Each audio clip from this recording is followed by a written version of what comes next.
सुप्रभात बच्चों। हिंदी की कक्षा में आपका स्वागत है। आज हम लोग पढ़ने वाले हैं भोर और बरखा।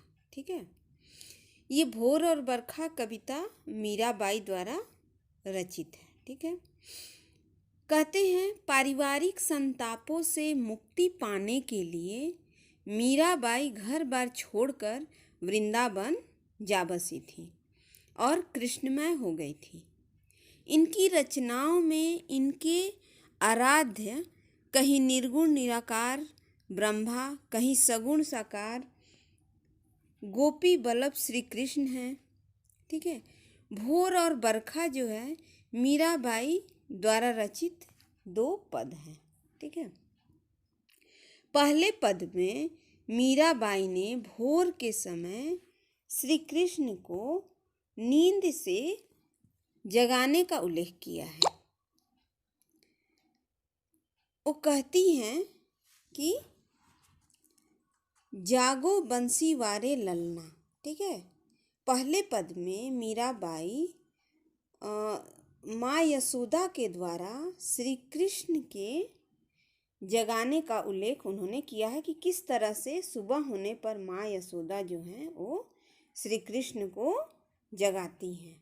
ठीक है, कहती हैं जागो बंसी वारे ललना, जागो मोरे प्यारे, रजनी बीती भोर भयो है, घर घर खुले किवारे, गोपी दही मथत सुनियत है, कंगना के झनकारे, उठो लालजी भोर भयो है, सुरनर ठाढ़े द्वारे, ग्वाल बाल सब करत कुलाहल, जय जय सबद उचारे, माखन रोटी हाथ महलीनी, गौवन के रखवारे, मीरा के प्रभु गिरधर नागर शरण आया को तारे।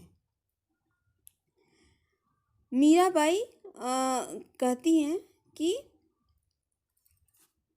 यशोदा अपने प्रिय पुत्र श्री कृष्ण को जगाते हुए कहती हैं कि बंसी वारे प्यारे कान्हा जागो, रात बीत चुकी है और सुबह हो गई है। जैसे आपकी माँ भी आपको जगाती होंगी, उसी तरह से यशोदा भी सुबह होने पर श्री कृष्ण को जगाती हैं और कहती हैं कि उठो लाल जी, उठो मेरे प्यारे पुत्र, रात बीत चुकी है और सुबह हो गई है। वो कहती हैं कि सभी घरों के दरवाजे खुल चुके हैं और गोपियों ने दही मथना शुरू कर दिया है। और जो गोपियाँ दही मथ रही हैं तो उससे उनके कंगन जो हैं, उनके हाथों में जो चूड़ियाँ हैं, उनकी झनकार सुनाई देने लगी है। काम करने के कारण जब वो काम कर रही हैं तो उनके हाथों की चूड़ियाँ जो है खनक रही है, उनके कंगन की झनकार जो है सुनाई देने लगी है। वह कहती हैं कि उठो ललना, सुबह हो गई है, देवता और मनुष्य सभी द्वार पर खड़े हैं। ठीक है, यशोदा मैया कहती हैं कि उठो ललना, श्री कृष्ण को कहती हैं कि ललना मतलब पुत्र, उठो पुत्र, सुबह हो गई है। सुर मतलब देवता और नर मतलब मनुष्य, देवता और मनुष्य जो हैं सभी द्वार पर खड़े हैं।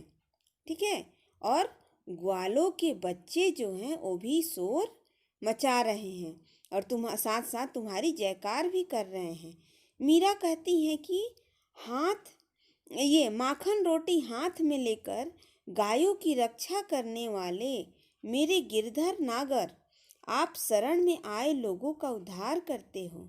इस प्रकार मीराबाई ने इस पद में माँ यशोदा के प्रेम को स्पष्ट करते हुए उन्हें श्री कृष्ण को जगाने का प्रयास बताया है। ठीक है, यहाँ जैसे कि गिरधर नागर, गिरधर श्री कृष्ण को गिरधर इसलिए कहा गया है कि गिरी मतलब कि पहाड़, गिरधर नागर, धर मतलब धारण करने वाले।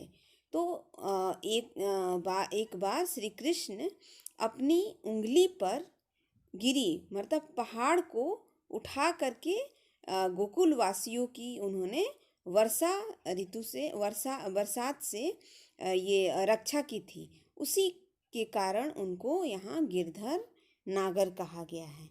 ठीक है, इस प्रकार मीराबाई जो है अपने इस पद में कृष्ण को यशोदा मैया जिस तरह से जगाती हैं, उनको जगाने का जो प्रयास करती हैं, उसे उन्होंने स्पष्ट किया है।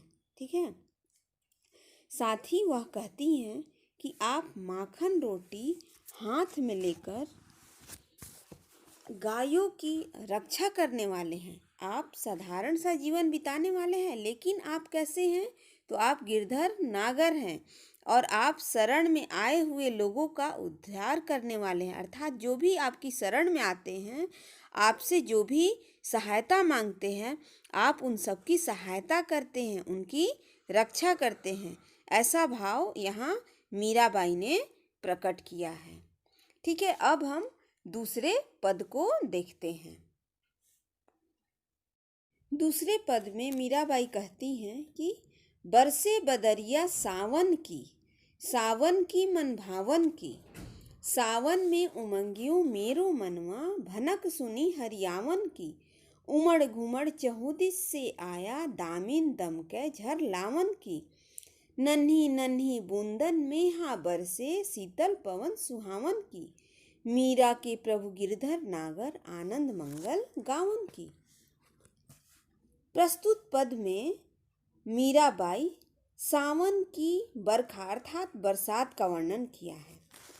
इसमें सावन की मनभावन ऋतु का वर्णन उन्होंने किया है। ठीक है बच्चों, सावन की ऋतु जो होती है सबको बहुत ही अच्छी लगती है। सभी लोग काफ़ी आनंद महसूस करते हैं और इस सावन की ऋतु को लोग अलग अलग तरह से इसका आनंद उठाते हैं।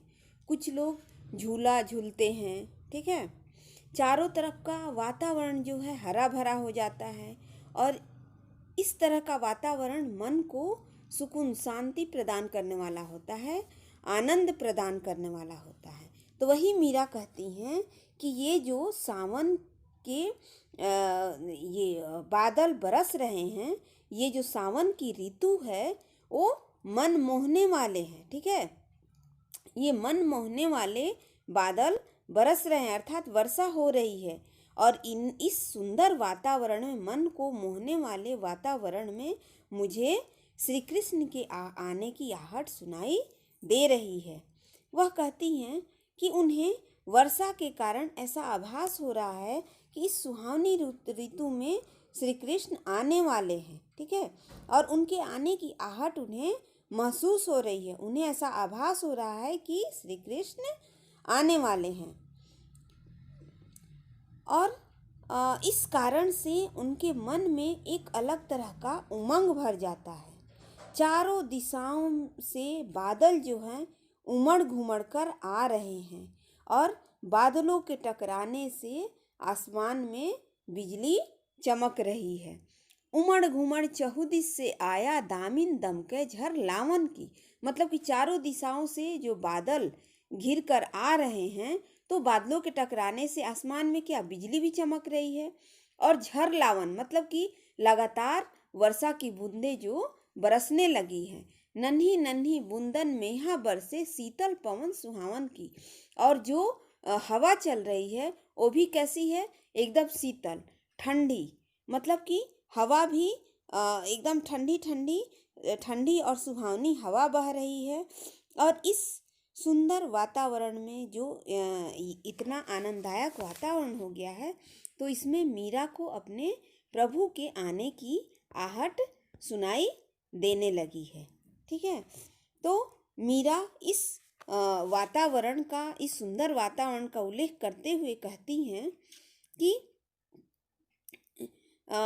ये प्रभु श्री कृष्ण सुखद और मंगलकारी गीत गाने का समय आ गया है। ठीक है, ये वर्षा ऋतु इतना सुहावना हो गया है इतना सुहावना लग रहा है मीराबाई को कि इस सुहावने वातावरण में उन्हें अपने प्रभु श्री कृष्ण के आने की आहट सुनाई देने लगी है और वह उनके मन में एक अलग तरह का उमंग भर गया है। अब वो सुखद और मंगलकारी गीत गाना चाहती है अपने प्रभु के आने की खुशी में। ठीक है बच्चों, तो ये आपका जो पाठ है भोर और बरखा यही समाप्त होता है।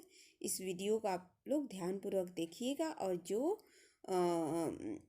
ये प्रश्न अभ्यास प्रश्न आपको इससे दिए जा रहे हैं उसको आप करने की कोशिश कीजिएगा। Okay, thank you.